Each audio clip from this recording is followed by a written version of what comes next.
I understand that your current visit is aimed at exploring both the prospects of business as well as visiting some of the most beautiful areas in the world located in the north of Pakistan.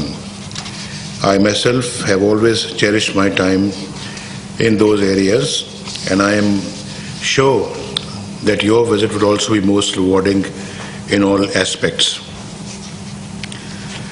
In 2013, when our government came into office, the economy faced severe energy shortages, inflationary pressures, exchange rate volatility, and a precarious security environment. Today, our government has managed to stabilize the economy despite unfavorable global economic conditions. We first set out to improve the macroeconomic outlook and sustained our efforts in spite of strong challenges. As a result, economic conditions in Pakistan are improving continuously. From a 3% GDP growth before 2013, it is projected to achieve 5.5% GDP growth during the current year. In the last 3.5 years, we initiated much needed reforms that aimed at sustainable economic growth and development. We recognize the importance of laying economic foundations that foster skills and capabilities, entrepreneurship, technology, energy, modern infrastructure, and a thriving investment climate. Our reforms were multifaceted as we reduced bank interest rates, eliminated tax exemptions to provide a level playing field, strengthened tax administration, rationalized untargeted energy subsidies, and widened social safety nets. These steps reinforced macroeconomic policies which resulted in lower budget deficit, increased foreign exchange reserves, and lower spending on energy subsidies. This year, we are set to cross the 5% GDP growth threshold. Ladies and gentlemen, we are cognizant of the need for a comprehensive and contemporary policy framework that supports macroeconomic stability. We are well aware that international investors need stable markets backed by clear and consistent policies. We are committed to maintaining an enabling policy framework to attract foreign direct investment. Our Vision 2025 maps Pakistan to join the top 25 economies in the world, leading to upper middle income country status by 2025. The economy is targeted to grow over 8% between 2018 and 2025, while maintaining a single-digit inflation. PricewaterhouseCoopers have placed Pakistan at 20 in its projected list of 32 most powerful economies of the world in 2030.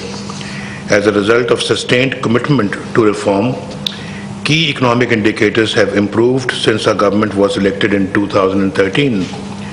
Over the past 3 years, we managed to bring down the fiscal deficit from 8.6% to 4.2%, increase tax to GDP ratio from 9.8% to 12.4%, and investment to GDP ratio from 14.9% to 15.2%. We have contained inflation, which touched 1.6% in October 2015 and has remained well under 3% since then. Prudent financial and fiscal management enabled the central bank to bring the policy rate to a multi-decade low.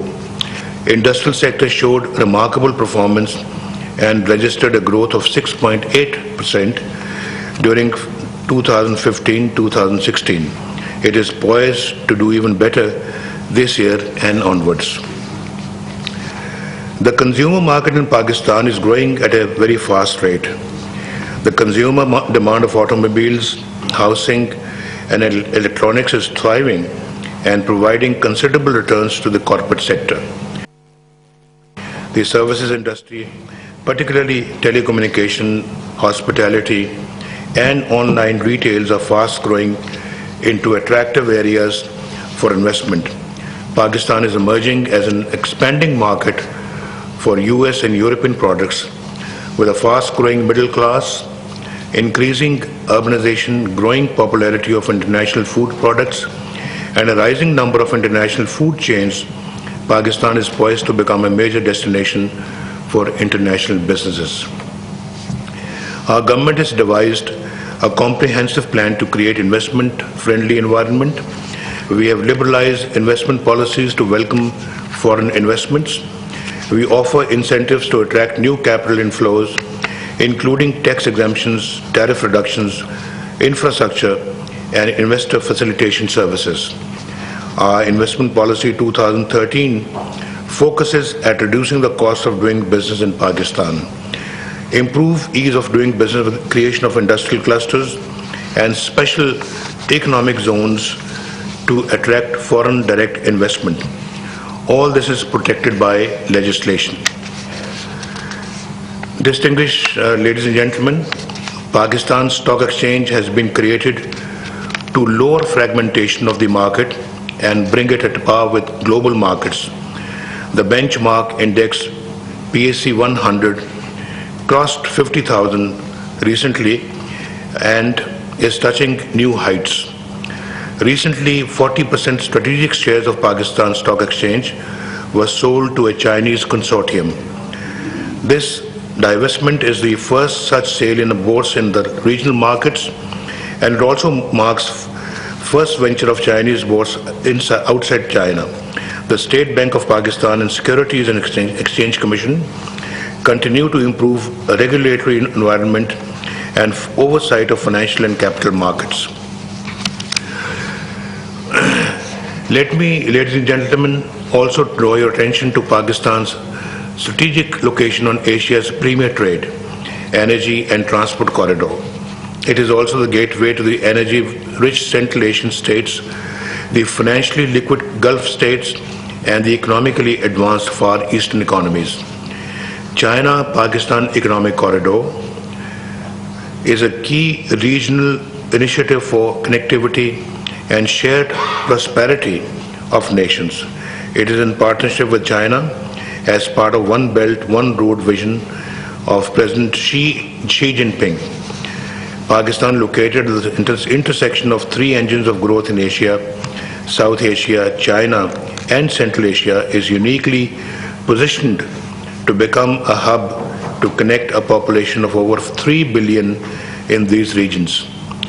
Under CPEC, which means China-Pakistan Economic Corridor, a portfolio of over $55 billion is already being implemented. Investment of more than $35 billion in the energy sector is being implemented. Apart from energy, road and rail infrastructure, industrial parks and economic zones, and a state-of-the-art deep-sea port at Gwadar gives CPEC the potential of changing the destiny of the people in the region and beyond. The corridor will substantially shorten transportation distances between Africa and Middle East to Central and South Asian regions. CPEC would connect the port of Gwadar to Kashgar in China. It will not only connect Pakistan to China, but also provide connectivity to Central Asia. International economic agencies are upgrading ratings for the financial and economic stability of Pakistan. Standard & Poor has upgraded its forecast of average annual GDP growth from 4.7% to 5%. World Bank forecasts a GDP growth of 5.2% for 2016-17.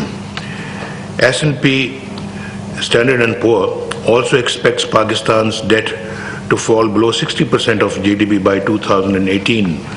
It has upgraded Pakistan's long-term credit rating to B with a stable outlook.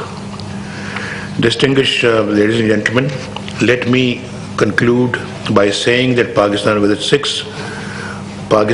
its sixth largest population in the world, 80 million middle class, blessed with rich human and natural resources, strategically located, politically stable, offering attractive investment policies is a destination no global player can miss. Pakistan is set on track for sustainable growth. I invite you to take benefit from the economic revival of Pakistan and enjoy the first movers advantage. Pakistan is ready to do business with the world. Thank you once again. بین الاقوامی سطح پر